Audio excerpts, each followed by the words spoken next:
بسا اوقات بہت سی محنتوں کا نتیجہ انسان دیکھتا ہے کہ ضائع چلا گیا. میں نے 10 سال محنت کی، حاصل کوئی نہیں نکلا. یہ ثمرات کیا ہیں؟ محنتوں کے ثمرات کا ضیاع. کوشش آپ نے کی، قسمت کی خوبی دیکھی ہے، ٹوٹی کہاں کمن، 2-4 ہاتھ جب کے لبے بام رہ گئے. Be prepared. ایک شاعر کے یہ اشعار ہیں، وہ کمیونسٹ تھا، میں نام بھی نہیں لیتا، لیکن یہ کہ یہ اسی انقلابی، چونکہ ان کا بھی ایک انقلابی نظریہ ہے، انقلابی عمل میں یہ سارے مراحل آتے ہیں. کوئی سیٹ بیک آیا، فرض کیجئے کوئی ناکامی ہو گئی، تو اپنے ساتھیوں کو دل بندھانے کے لیے یہ فصل امیدوں کی ہمدم اس بار بھی غارت جائے گی، سب محنت صبحوں شاموں کی اب کے بھی اکارت جائے گی. میرے نبی کے ثمرات کا جو لفظ یہاں آیا ہے، وَنَقْصٍ مِّنَ الْأَمْوَالِ وَالْأَنفُسِ وَالثَّمَرَاتِ، سب محنت صبحوں شاموں کی اب کے بھی اکارت جائے گی. دھرتی کے کونوں کھدروں میں پھر اپنے لہو کی کھاد بھرو، پھر مٹی سینچو اشکوں سے، پھر اگلی رت کی فکر کرو، پھر اگلی رت کی فکر کرو. جب پھر ایک بار اجڑنا ہے، ایک فصل پکی تو بھر پایا، تب تک تو یہی کچھ کرنا ہے. ایک مقصد ہے سامنے، انقلاب برپا کرنا ہے. ایک کوشش ناکام ہو جائے کوئی پرواہ نہیں، نیکسٹ. پھر تیار رہو ناکامی کے لیے. ایسا نہ ہو جو انگریزی میں کہتے ہیں hope for the best but be prepared for the worst. ایسا نہ ہو کہ دوسری مرتبہ ناکام ہو کے بددل ہو جاؤ، تمہاری ہمتیں جواب دے جائیں. نہیں، پہلے سے تیار رہو کہ دوسری مرتبہ بھی ناکامی آئے تو آئے، لیکن جب تک کہ کامیابی حاصل نہیں ہوتی ہمیں یہ کام کیے چلے جائیں. دیکھیے سیرت میں آیا کہ نہیں یہ واقعہ. بدر میں مسلمانوں کو فتح ہوئی تو احد میں زک پہنچی کہ نہیں؟ 70 صحابہ شہید ہوئے کہ نہیں؟ اگر ان کی ہمتیں جواب دے جاتی تو گاڑی کیسے چلتی آگے؟ تو فرمایا وَلَنَبْلُوَنَّكُمْ بِشَيْءٍ مِّنَ الْخَوْفِ وَالْجُوعِ وَنَقْصٍ مِّنَ الْأَمْوَالِ وَالْأَنفُسِ وَالثَّمَرَاتِ. ہم تمہیں لازم آزمائیں گے، خوف کی کیفیت سے، فقر و فاقے کی کیفیت سے، بھوک سے، جان کے نقصان سے، مال کے نقصان سے، محنتوں کے حاصل کے ضائع ہو جانے سے. وَبَشِّرِ الصَّابِرِينَ، اور اے نبی بشارت دیجئے صبر کرنے والوں کو. الَّذِينَ إِذَا أَصَابَتْهُمْ مُصِيبَةٌ، وہ کہ جب ان پر کوئی تکلیف آئے، کوئی مصیبت آئے، کوئی آزمائش آئے، قالوا انا للہ و انا الیہ راجعون، وہ یہ کہیں کہ ہم اللہ ہی کے ہیں، اللہ ہی کی طرف لوٹ جانا ہے. یہ وہی انداز ہے جو میں نے فارسی کا شعر سنایا تھا آپ کو کہ سرے تسلیم خم ہے جو مزاج یار میں آئے. وہ ہمارا مولا ہے، ہمارا آقا ہے، اگر اسے یہی منظور ہے تو ہمیں بھی یہی منظور ہے. میں نے تسلیم و رضا کی بات کی تھی نا، آپ کو کچھ شعر سنائے تھے. ایک شعر اور سنیے، اور یہ کس کا ہے؟ محمد علی جوہر کا. ایک مرتبہ جیل گئے، ان کی ایک بیٹی جوان بیمار ہوئی، فوت ہو گئی. باہر چھوڑا انگریز نے، جاؤ بھائی دفن کر دو بیٹی کو. دوسری مرتبہ جیل گئے، دوسری جوان بیٹی اسی مرض میں مبتلا ہوئی. اب یہ جیل میں ہے، خبر پہنچی کہ دوسری بیٹی کے اوپر بھی اسی مرض کا حملہ ہوا ہے. ایک نظم لکھی ہے جس کا آخری شعر یہ ہے، تیری صحت ہمیں منظور ہے لیکن اس کو نہیں منظور تو پھر ہم کو بھی منظور نہیں.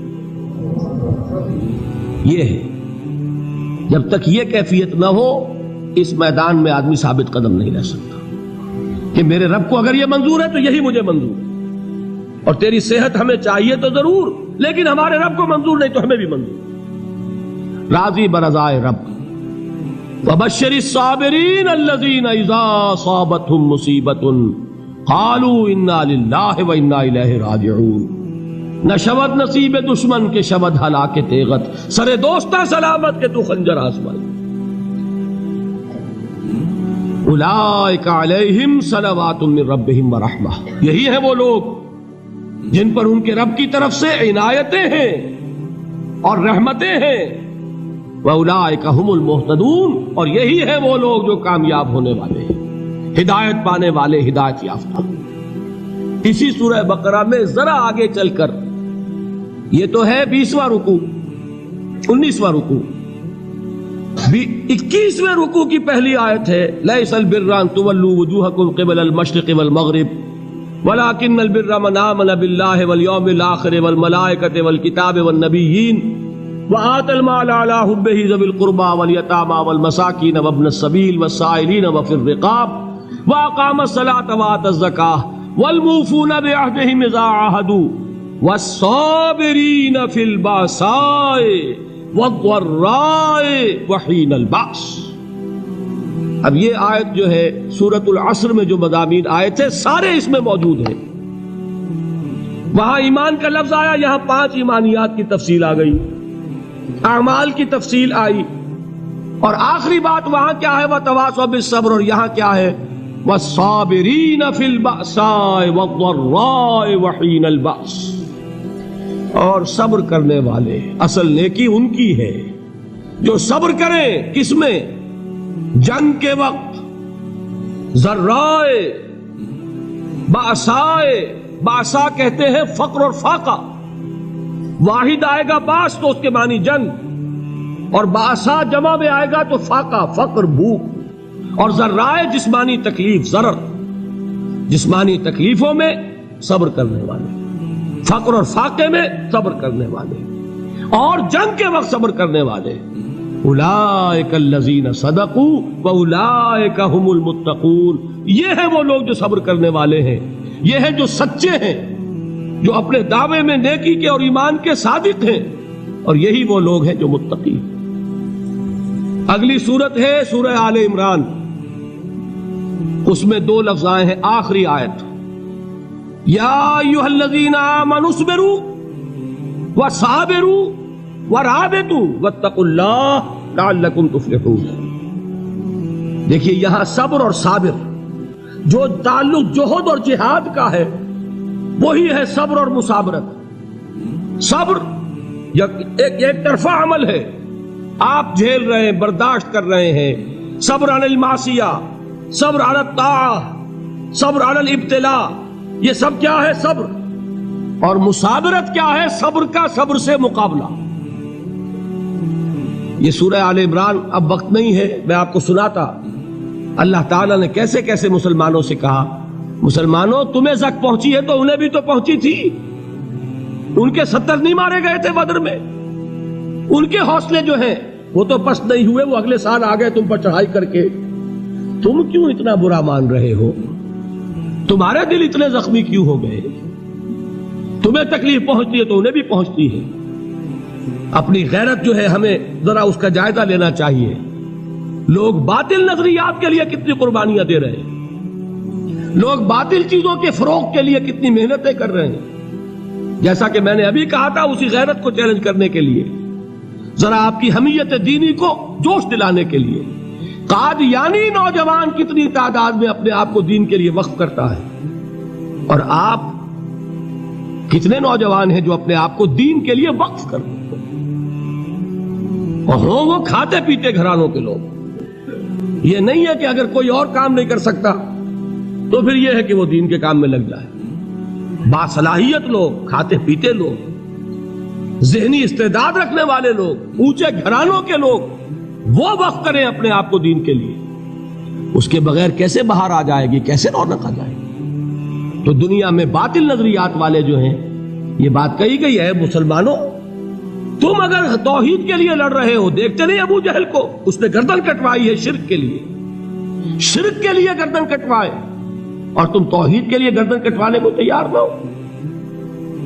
اس نے گردن کٹوائی کہ نہیں کٹوائی؟ اور کس طرح کٹوائی ہے؟ جو کہ بڑا متکبر قسم کا، فرعون قسم کا شخص تھا. جب گردن کاٹنے لگے تو کہتا ہے ذرا نیچے سے کاٹنا، تاکہ جب تم نیزے کے اوپر چڑھاؤ میرے سر کو تو اونچا نظر آئے، معلوم ہو سردار کا سر. وہ بدبخت مرتے ہوئے بھی جو اس کی کیفیت تھی نا، اس کو ذہن میں رکھیے. تو یہ اس لوگوں نے قربانیاں دی، جانیں دی. تو فرمایا اگر تم ان سے زیادہ قربانی نہیں دو گے، یہ نوٹ کر لیجئے اس کو، مجرد اگر حق کو غالب کرنا اللہ کے ذمے ہو تو آنے واحد میں غالب کر دے گا، تمہیں تکلیف ہی دینے کی ضرورت نہیں. سمجھ رہے؟ کیا اللہ کے مقابلے میں کوئی باطل کی طاقت ٹھہر سکتی ہے؟ یہ تمہارے ایمان کا امتحان ہے، یہ تمہارے خلوص کی آزمائش ہے، یہ تمہارے امتحان کا ثبوت درکار ہے کہ اللہ تعالیٰ دیکھنا چاہتا ہے تم اس کے لیے اپنی جانیں قربان کرنے کو تیار ہو کہ نہیں، تم اس کے لیے تن من دھن لگانے کو تیار ہو کہ نہیں۔ اور یہ جان لو کہ اگر کفار اور مشرکین اور ملحدین اور باطل نظریات والے وہ جو کچھ قربانیاں اپنے باطل نظریات کے لیے دے رہے ہیں ان سے زیادہ اگر تم نہیں دو گے تو حق غالب نہیں ہوگا۔ انہوں نے جو صبر کیا ہے اپنے باطل نظریات پر، اگر تم اس سے زیادہ صبر کا ثبوت نہیں دو گے اپنے اس حق پر تو حق غالب نہیں ہوگا۔ اس لیے فرمایا یا ایھا الذین آمنوا اصبروا وصابروا، نہ صرف یہ کہ صبر کرو بلکہ صبر میں اپنے دشمنوں سے آگے نکلو، ان کے صبر سے بڑھ کر صبر کرو،